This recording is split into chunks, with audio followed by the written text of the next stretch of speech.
Aisling and this is Amy Murphy. We're sisters. We're from Blue Ball, so just out the road, and we're delighted to be here for the Tullamore Chad Fest. Aisling and I first met on the 6th of September in 2013 at a local rugby club disco in Tullamore, which was 10 years ago this year. We were both just 15 years old, and it was our first time to ever meet, even though we only lived 7 or 8 minutes up the road from each other. I knew even way back then that there was just something so special about her. Her beautiful and warm personality, coupled with that big, distinctive and wholesome smile that I grew to love more and more as time went on. The very next day, I just couldn't resist. I felt that there was genuinely something so special about her, so I just had to text her. So, from that day forward, we started texting each other, and after a number of weeks and meetups, we were in a relationship together. We simply couldn't get enough of each other. I instantly loved her family. They were, and still are to this day, the most warm, wholesome and welcoming family you can ever meet. They symbolise absolutely everything that is great about Irish society. Good, honest, kind and hard-working people that I am so lucky to call family. Although I found out on December 18th of 2016, while at my house, that we weren't officially going out, as I had never officially asked her to be my girlfriend. So it was on that night that I officially asked Aisling to be my girlfriend, and this became our anniversary date, which worked out perfectly as I had a surprise gift for Christmas to give her that night, which was the first ever gift I got her, a rose gold Daniel Wellington watch with a brown leather strap that I knew she really wanted for a long time. A watch that her mother Kathleen now wears every day. What we had was very, very special, and we both knew it. Honestly, Aisling knew me better than I knew myself. She could literally read me like a book, knew exactly what mood I was in, and knew exactly what to do or say to cheer me up, and I know for a fact this went both ways.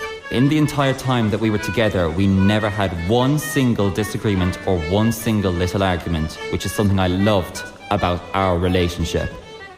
We were both such planners. We had made so many plans together, such as moving in together, starting our careers, travelling the world together, building a house together, having kids and starting a family, proposing to her, getting married. The list goes on and on. We had planned to move to Galway in late summer of 2022. After this, we had plans to move to Dubai for 1 to 2 years, as it was always Aisling's dream for as long as I've known her to teach in Dubai. After Dubai was going to be coming home and building our house, which we already had spent so many hours designing together over the Christmas of 2021. We often discussed how many kids we'd love to have and how they'd be mighty little hurlers or camogie players and even better musicians. One thing Aisling used to always say to me was that if we were lucky enough to have a little boy someday, she always wanted to call him Rian, which is Irish for Ryan. In terms of marriage, there was just no question. I was going to marry the girl of my dreams and my soulmate. I knew the exact type of engagement ring she'd love. We would talk about the wedding day itself, what types of dress she'd love, how it would be in Mount Bolas Church, where the reception would be, just everything, even down to what our wedding song would be, which Aisling always wanted to be, "Can You Feel the Love Tonight" from The Lion King. When I used to drive home from her house, I always, every time, without fail, would say it out loud in the car, "I can't wait to marry that girl someday." I would have married Aisling a long time ago if I could, and I wish I did. But last year, on the 12th of January, I lost so much more than my girlfriend. I lost my partner in life, my closest friend, my best friend. The privilege of marrying into the Murphy and Leonard family. A role model for my little sister, future grandchildren from my parents and Aisling's parents, and great-grandchildren for my grandparents. Everything that I ever wanted in life, every single plan that I had in my life is now gone and cannot be brought back. Aisling was simply everything to me, and this is what I've lost. I never knew that there was a pain as severe and long-lasting as the physical and emotional pain that comes with losing the most important person in your life.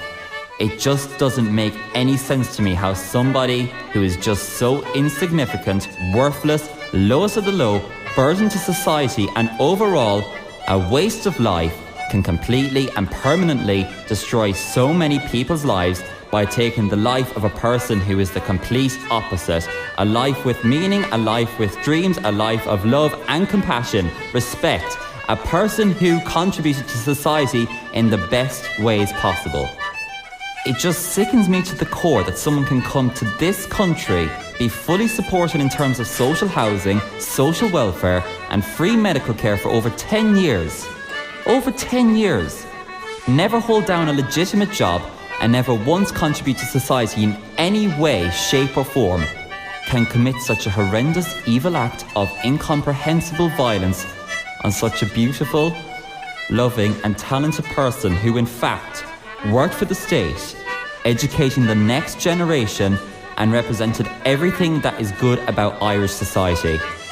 I feel like this country is no longer the country that Aisling and I grew up in and has officially lost its innocence when a crime of this magnitude can be perpetrated in broad daylight.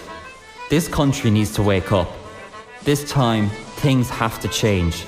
We have to once and for all start putting the safety of not only Irish people, but everybody in this country who works hard, pays taxes, raises families, and overall contributes to society first. We don't want to see any other family in this country go through what we have gone through and are continuing to go through.